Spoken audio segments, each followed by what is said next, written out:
New at 10, the Muslim American community is on high alert. A flyer is going around promoting tomorrow as Punish a Muslim Day. 5 on your sides, Kai Edwards got a hold of one of those flyers and finds it's making some St. Louis families very nervous. These days, Islam provokes all kinds of reactions. Here at WashU, it's curiosity and also happens to be Islam Awareness Week. Ishaq Hussein, who is the president of the St. Louis Muslim Student Association, runs the Islam Awareness Week. The Muslim Student Association is the Muslim Brotherhood. CARE is another Muslim Brotherhood group, and Ishaq Hussein works for CARE. Even though it started in the UK, they're saying it's not a credible threat here. Is there any kind of warning to the community? Yes, so the Center for American Islamic Relations is still asking Muslim American families to be aware of their surroundings, but again, yes, no credible threat.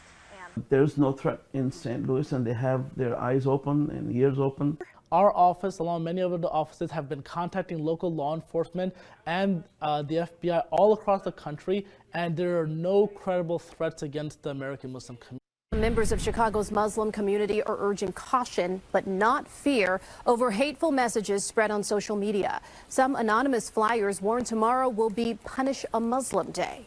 These campaigns are designed to not only stoke hatred, but also to sow fear in communities and to not give in to that kind of fear-mongering.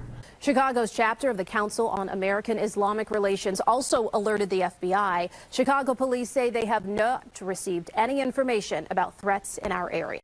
Police in New York are on alert tonight after flyers encouraging people to commit violence against Muslims were distributed overseas. Communities in the city on edge in hopes that no one acts on these very troubling messages. Tamsin John, let's set the record straight. Punish a Muslim Day is a call to action for hate and for violence, encouraging everything from assaults to acid attacks. Right now, there is no credible threat here in New York City. Yeah, Muslims, and I was a Muslim. I was born inside Islam, never chose it. But Muslims trained us, Islam trained us to believe in two contradictory ideas at the same time and feel perfectly comfortable with it. Still, there will be an increased awareness at this mosque and others around the city tomorrow. They're hoping no one takes these sick suggestions seriously. Borough President Eric Adams met today with Muslim members of the NYPD. Eric Adams has been pandering to Muslims for a while now. Place it in the envelope. That is not a simple action. That's a premeditated action. This is not our threat. The Quran or Kufi, this is not our threat. This is not our threat. And for you to use your personal experience. That's not my personal. It's for you to use your personal experience. Senator Adams, nobody who came here to testify today. Senator Adams, I'm asking for, you can say whatever you want. But have some decorum and let's treat everybody who's going to testify with respect. Senator Treat everybody with respect. This is offending Senator the hearing. Adams? This is offending this hearing by having her here. Senator It wasn't the Quran that brought down our buildings. It was not the Quran. The Quran and what you are doing, you have to are bringing kill one person at a time, Noni. Okay. You are bringing hate and poison into a diverse country. Senator Adams, do you have a question? Yes, I do. I want to know why are we allowing her, Chair, to bring this poison into a hearing that is dealing with are we ready in 10 years? The poison that she's spewing is holding Noni, Senator Adams. Senator Adams. I would like to answer. I'm going to, everybody, Senator Adams. International scare started with this anonymous letter. It laid out the rules of engagement. There's some really vicious and nasty and violent suggestions. 25 points to pull off the headscarf of a Muslim woman. 100 points to beat up a Muslim. Burning or bombing a mosque earns 1,000 points.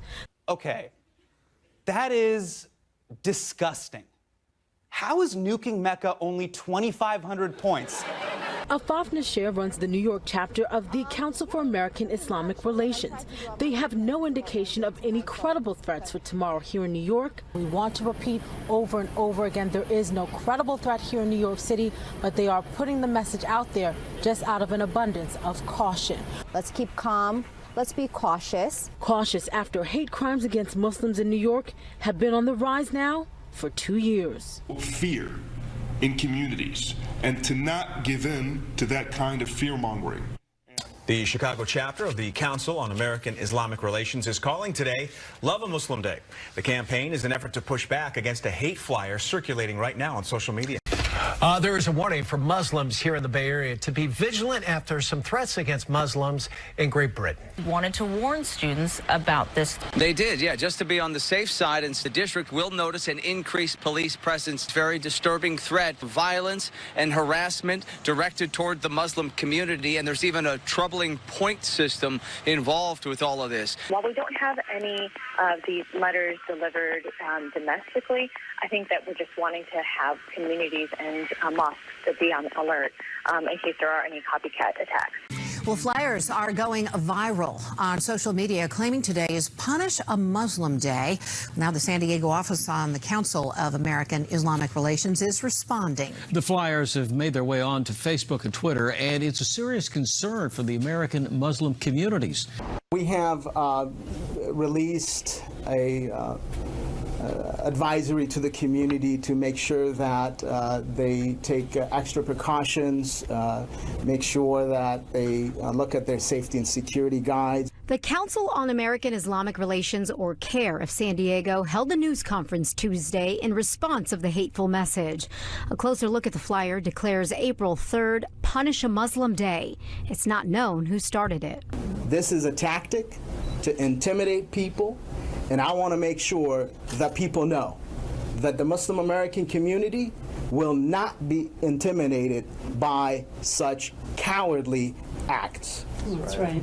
But several interfaith partners and community leaders are now standing in support of CARE San Diego and want to reclaim this day to be a day of unity and a day of love. We will not allow our Islamic brothers and sisters to live in fear, because we are here with them throughout the entire county, San Diego, and the nation.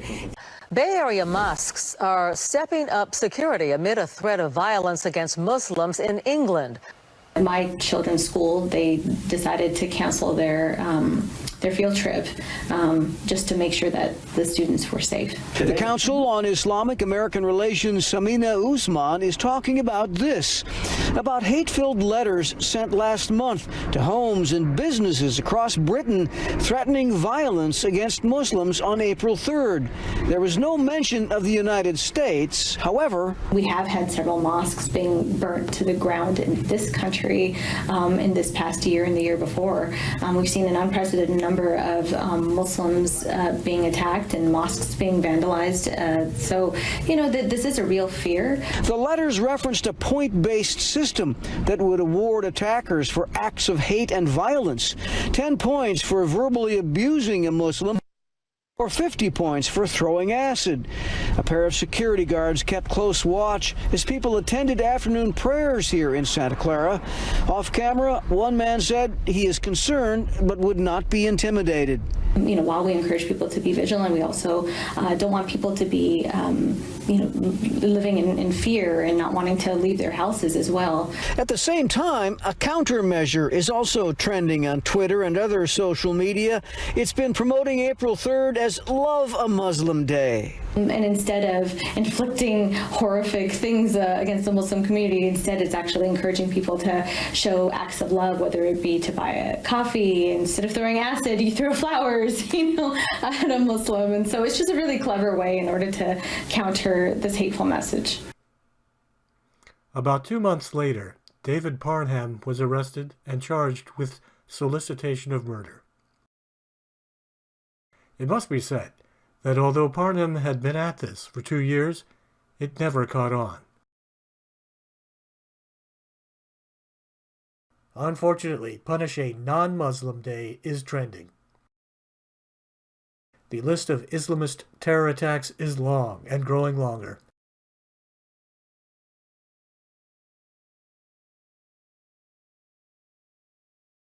This year, there were several attacks around the world, including this one, which happened about a week before Punish a Muslim Day. So-called Islamic State says it was behind deadly gun attacks in southwestern France, in which a man shouting Allahu Akbar stormed into a supermarket and took hostages.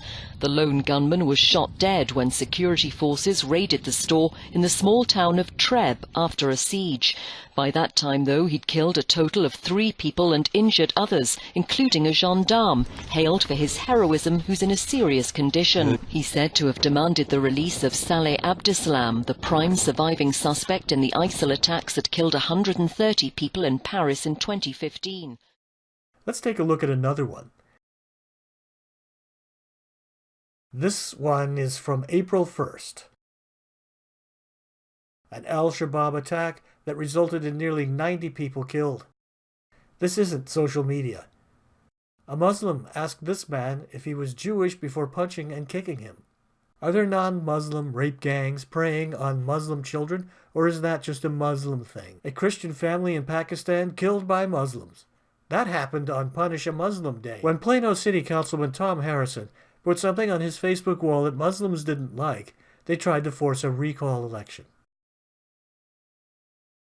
The list of people that CARE specifically has punished this year is long. CARE has denounced all these people as racists or Islamophobes. Because that is what they do. CARE gets people fired. CARE affects people's careers or threatens their livelihood. All for getting in CARE's way, for putting something on your Facebook wall that CARE doesn't like. This isn't social media. This is a Hamas front with way too much access to the media. They will punish you too if you get in their way, and it will all be on TV.